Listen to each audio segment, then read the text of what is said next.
اور جس بنیاد پہ انہوں نے پلیٹو کی اپنے استاد محترم کی آئیڈیل اسٹیٹ کو کرٹیسائز کیا ہے تو انہوں نے کیا ہے یونٹی کی بنیاد پہ. انہوں نے کہا جی آپ نے اپنی اسٹیٹ میں یونٹی کا ایلیمنٹ جو ہے وہ اگنور کیا ہے. ٹھیک ہے, آپ نے تو سب سیکشنز بنا دیے اور آپ نے سوسائٹی کو ڈیوائڈ کر دیا. آپ نے ایک بڑی مشہور بات سنی ہوگی کہ جی ہیومن بینگ آر یا human is a social animal. ٹھیک ہے, کہ یہ سوشل اینیمل والی بات بھی ایرسٹوٹل نے ہی کی ہوئی ہے. انسان کو سوشل اینیمل جو ہے وہ ایرسٹوٹل نے ہی قرار دیا.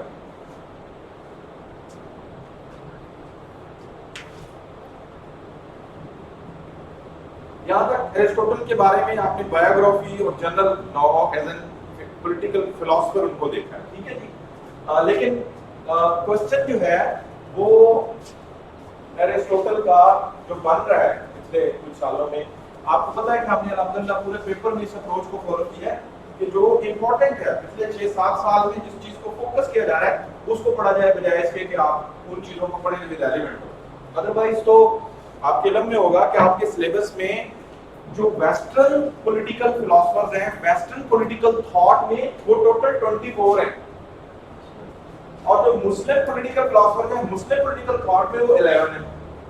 35 یعنی 35 فلاسفرز کو آپ نے پڑھنا ہے. ہر فلاسفر کی بے شمار ورکس ہیں, نوٹیبل بے شمار تھیریز ہیں. آپ ایک صرف پلیٹو کو شروع کر لیں, آپ اسے 4 دن ان کو پڑھتے رہیں, نہیں پڑھ پائیں گے سارا نا, اتنی تھیریز ہیں. تو 35 کو پڑھنا اور پھر ادر دین جو سلیبس ہے یہ تو ملا کے 50 مارکس کا سلیبس کور ہوگا. سو ہم نے کیا پڑھنا ہے جو ہمارے ایگزامینیشن پوائنٹ آف ویو سے ریلیونٹ ہے. آپ نے دیکھا کہ مونٹیسکیو کی تھیوری جو ریلیونٹ تھی یا جو بھی ہمارے پیپر میں فوکس ہو رہا ہے اس کو دیکھیں. اچھا, اب ایک کوسچن جو بن رہا ہے, ایرسٹوٹل نے 158 کانسٹیٹیوشنز کا مطالعہ کر رکھا تھا دنیا کا. تو دنیا کے جو سیٹ اپ ہیں, سسٹمز ہیں, ان کو لا میکنگ کو یہ بڑے اچھے طریقے سے سمجھتے تھے.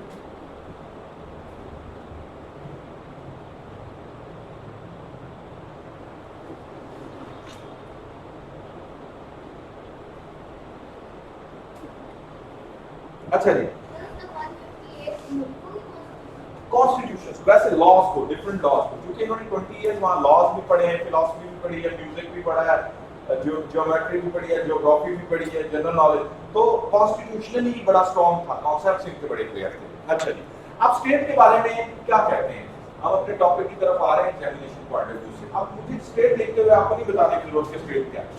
ٹھیک ہے جی, تو اسٹیٹ کے بارے میں یہ کیا کہتے ہیں, وہ کہتے ہیں کہ جی آپ لکھ لیں, آپ کو پھر آسانی ہوگی.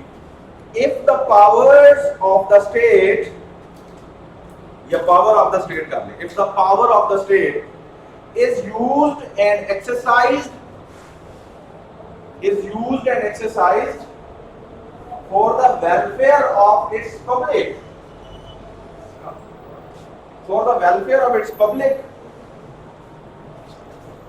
or people,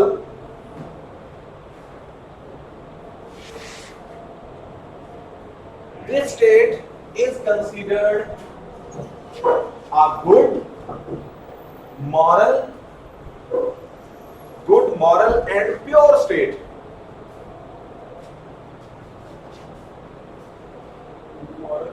Pure state.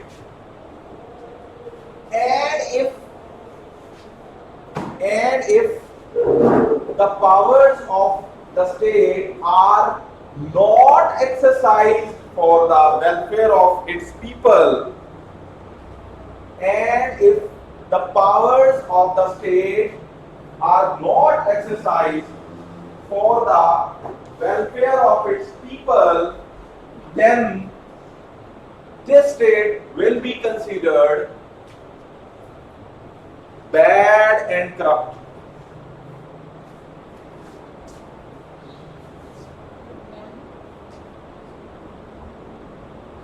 اچھا یہ ساری باتیں ایرسٹوٹل نے اپنی بک دا پالیٹکس میں بیان کی ہیں. ٹھیک ہے جی, کانسیپٹ سمجھے؟